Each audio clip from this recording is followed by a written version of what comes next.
Bismillah, jajan lagi mumpung masih ada promo buat dapat router gratis. Betul. Kemarin udah nyoba Nova 15. Apa sih berapa sih? Ya itulah pokoknya. Yes, ini adalah Huawei Pura 80, Pura 80. Saya sempat bikin kelakar sama teman saya, nunggu itu aja deh, Huawei Pura 2X baru beli. Maksudnya beli Pura 2X tuh beli pura-pura.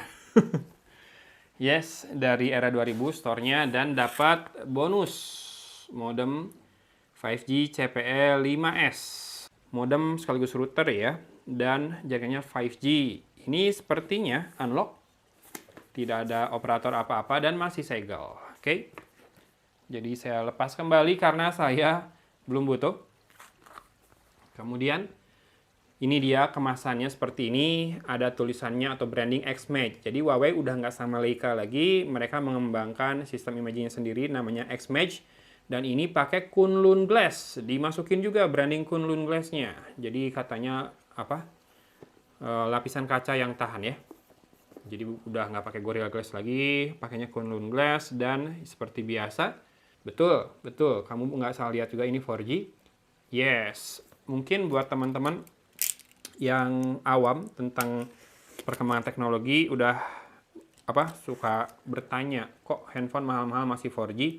Itu adalah bukan ketidakmampuan Huawei, tapi masalah trade ban ya. Jadi ada peraturan dari Amerika yang melarang Huawei mengakses teknologi milik mereka karena persaingan dagang. Mungkin ada kekhawatiran Huawei akan berbahaya buat perkembangan ekonomi Amerika. Ini warna hitamnya yang saya beli. Casingnya belum datang karena ini smartphone-nya di Gosen, casingnya dari Jakarta. Walaupun same day, paling nyampainya besok, jadi belum datang ya. Saya beli Yongkit buat ini, yang itu, yang bentar, Circuit Grey. Kalau yang Oppo Find X9 saya kan Circuit Blue. Nah, yang ini yang grey-nya. Tadinya mau beli yang kayak S26 Ultra, yang Hidden Sand White ini, cuma kan si smartphone-nya hitam ya.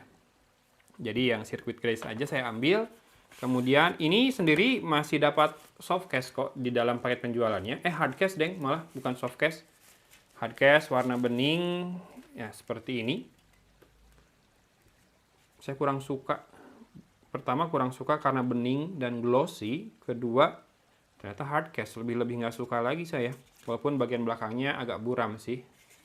Tapi ya buat sementara proteksi ada jadinya ya. Dan ini adalah how to find apps. Ini nanti ke Huawei App Gallery jadinya. Ini ada panduan mulai cepat, quick start guide, dan bukan, di sini tidak ada urusan garansi. Kalau kartu garansinya di sini, daftar service centernya, apakah ada di sini? Yes, ada. Bandung di BC, Jakarta ada 2, dan pelayanan purna jual Huawei sih top ya.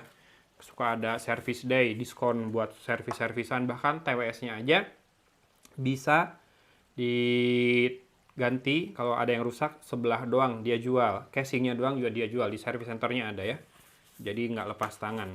Oke, habis isi di dalam partisinya, ini SIM ejectornya. Kemudian dapat charger. Oh ya, si smartphone-nya sendiri mampu menerima wireless charger juga.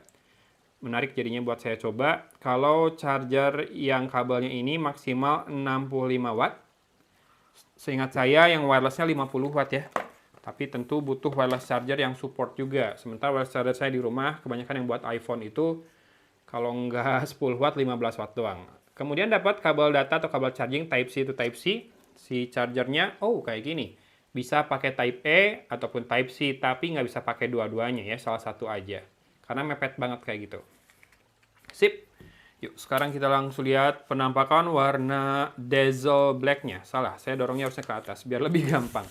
Oh yes, saya suka hitam yang agak keabuan seperti ini, tidak terlalu legam, dengan finishing yang juga matte seperti ini. Jadi kalau di kondisi pencahayaan, buat syuting juga nggak susah munculin warnanya. Kalau yang glossy hitam tuh susah banget, yang piano black gitu. Dan ini adalah frame kameranya. Tidak se-intimidating yang Pro apalagi yang Ultra, tapi masih lumayan, kelihatan gede banget. Nanti kalau udah pakai casing bakal kece banget asli. Ini kayak tombol play, layoutnya 3 kamera, 4 ya. Ada 4 kamera di situ, tapi yang satu yang kecil ini sepertinya buat color sensornya. Ini lensa zoomnya, kalau nggak salah bisa sampai 4,5 apa 5 kali perbesarannya. Tapi ukuran penampangnya tidak terlalu besar ya. Lensa yang tele ini yang di kanan, yang misah sendiri. Kalau yang di kiri kanan atas, wide dan ultra wide-nya. Di sini ada satu lagi nih. Yang atas ini ada satu, nah itu ada satu lingkaran lagi.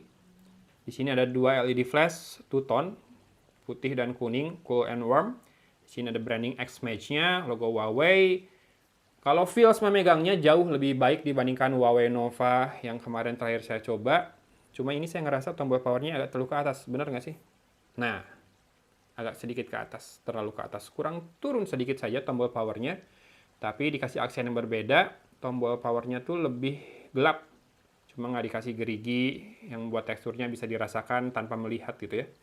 Kemudian frame-nya ada tekstur brush metalnya. Agak glossy sedikit, walaupun masih bisa dibilang matte kali ya, segini ya. Ada 2 garis antena di sisi kanan. Di sisi atas ada 1 mikrofon, 2 garis antena lagi. Di sisi kiri ada 2 garis antena saja. Di sisi bawah ada SIM tray sebelah kiri, kemudian 2 garis antena yang mengapit mikrofon dan port Type-C, serta speaker grill yang berupa 6 buah lubang bulat ya. Oke, saya mengukur untuk ketebalannya. Di bagian tertipisnya, di bagian yang rata ini sekitar 8,57 mili, 8,6 mili lah ya. Tidak terlalu tipis untuk ukuran baterainya yang tidak terlalu besar juga. Kemudian untuk di kamera bumpnya yang paling tebal, kita ukur lagi ketebalannya. Di 13,82 mm. Oke. Dan sekarang kalau udah 0 kita taruh smartphone-nya. 213,6 gram. Standar ya, rata-rata zaman 6 smartphone beratnya sekitar segituan. Cuma ini baterainya sekali lagi nggak terlalu besar. Nggak kecil juga, tapi nggak terlalu besar. Bobotnya kurang lebih sama dengan smartphone lain pada umumnya. Layarnya sendiri sudah terpasang anti gores bawaan. A few moments later. Oke, sudah selesai setup-nya. Ini sudah ada update software juga 1,29 GB. Menambahkan saya lihat translate shortcut. Kita download, tapi kita biarkan dulu. Kita langsung masuk ke about phone-nya dulu. Kita akan lihat, yes, Huawei Pura 80, model namanya HED LX9. Software versionnya 15. 15 itu MUI, ada GPU turbo. Jangan tanya Android berapa ya, karena dia fork dari Android memang, tapi melepaskan diri lah. Jadi update-nya beda sama Android yang terbaru. Kemudian ini security patch-nya 1 Agustus 2025, resolusinya 1.5K. Storage-nya D256 terpakai free-nya 223,52 GB, berarti terpakai 32,48 GB ya. RAM-nya 12 GB yang ini, yang Pura 80. Kemudian teman-teman bisa simak menunya. Seperti ini kurang lebih. So, battery percentage saya butuh. Nih battery health-nya juga ada di sini, udah kayak iPhone. Kemudian kita cek di home screen, always on display-nya beneran bisa always kah? Saya mau cek dulu. Oke. Kalau yang ini, yang full screen, bisanya di smart mode doang ya. Nah, kita coba pakai yang biasa aja kalau gitu. Apply, dan nah yang ini bisa schedule maupun all day ya. Kita schedule aja dulu dari jam 4 subuh seperti biasa sampai jam 9 malam. Oke, dan yuk kita matikan. Yes, bener ya, always on display-nya ada, cuma kalau mau interaktif, mau tidak mau harus smart. Jadi dia nentuin kapan menyalanya. Dan satu yang bikin saya kaget adalah dengan layar LTPO OLED seperti ini, fingerprint scanner-nya ada di tombol power. Bener, serius. Tadi disuruh setup-nya pakai tombol power. Mana tombol power-nya? Tadi kan saya rada komplain, agak ketinggian ya. Ternyata di sini pula. Kalau ini layarnya nggak terlalu gede sih. 6,6 inci, cukup compact ya. Seperti smartphone-smartphone zaman now. Kemudian saya mau cek sedikit buat mode kameranya sebelum ke aplikasi nanti. Oke, lengkap. Ini ada 4 kamera, soalnya ada wide, ini ultra wide, dan ada super makronya juga. Berarti dia bisa fokus manual ya. Kemudian ada zoom 2 kali, mungkin in sensor zoom. Nah, 5,5 kali lensa periskopnya cuy. Kalau 10 kali mungkin interpolasi atau in sensor zoom. Kita lihat mode lainnya dulu, ada portrait, bisa menyala beauty mode-nya atau tidak. Lalu untuk video di kamera utama bisa sampai berapakah? Wow, 4K. 4K ya. Cuma ini setupnya, setting-setting resolusinya rada PR. Kenapa nggak dimunculin langsung semua aja pilihan resolusinya? Kalau di tap-tap buat ganti terus kayak gini kan rada lama. Bisa 4K 60 fps, tapi tidak di lensa ultra wide. Di lensa tele bisa.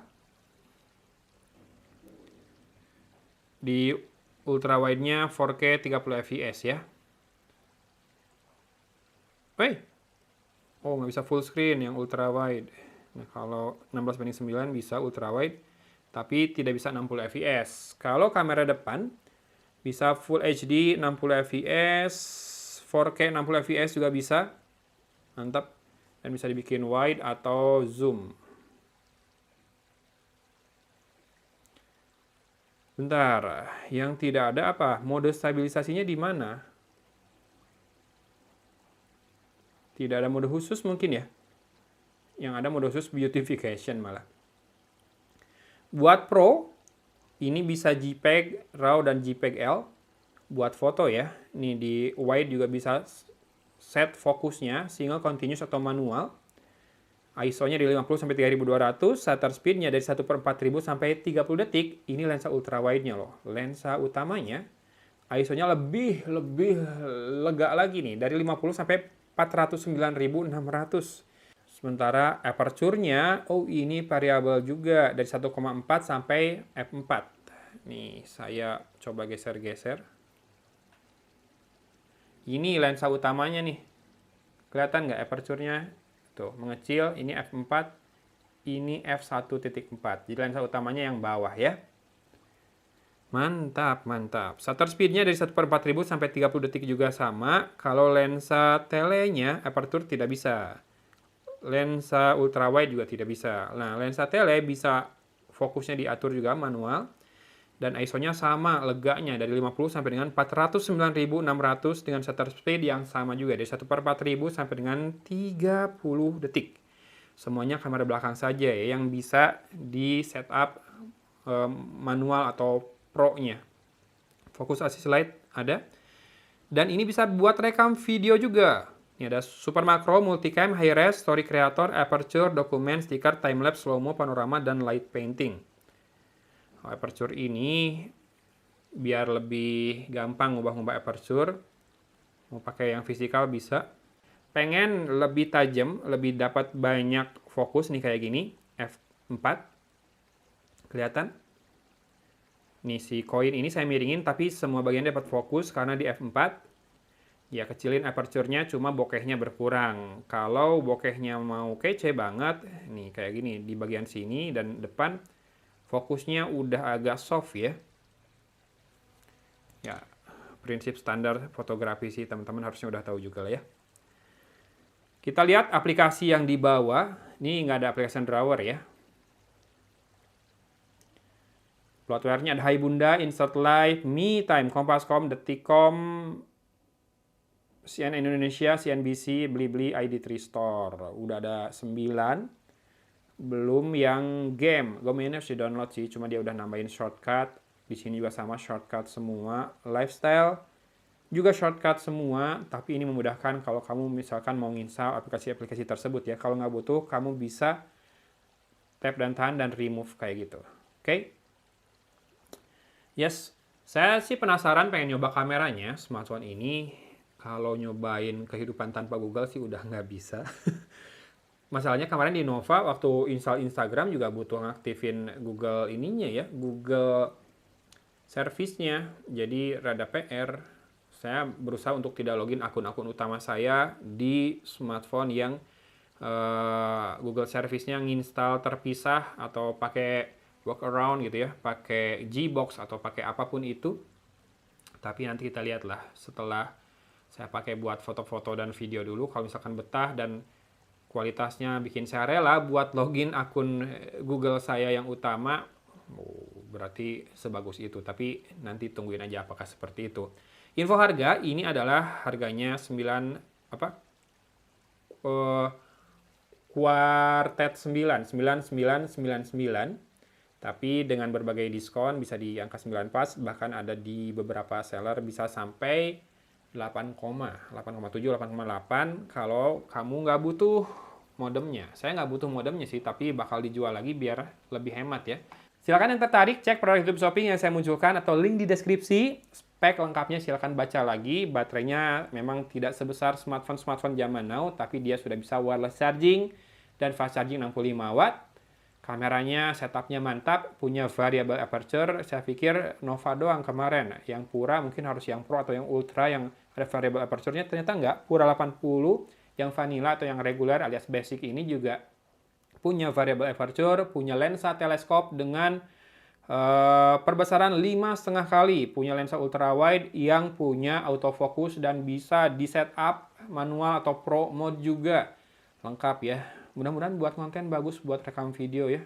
Mudah-mudahan karena saya mau coba bikin konten pakai ini deh. Oke, unboxingnya sudah terlalu panjang. Pokoknya kalau kamu tertarik dengan routernya, boleh DM di IG saya. Nanti saya sebutin harganya. Direct aja ya, jangan lewat marketplace, potongannya kegedean soalnya. Sip, hatur nuhun sudah menyimak unboxingnya dari kota Cimahi. Algon pamit undur diri. Wassalamualaikum warahmatullahi wabarakatuh.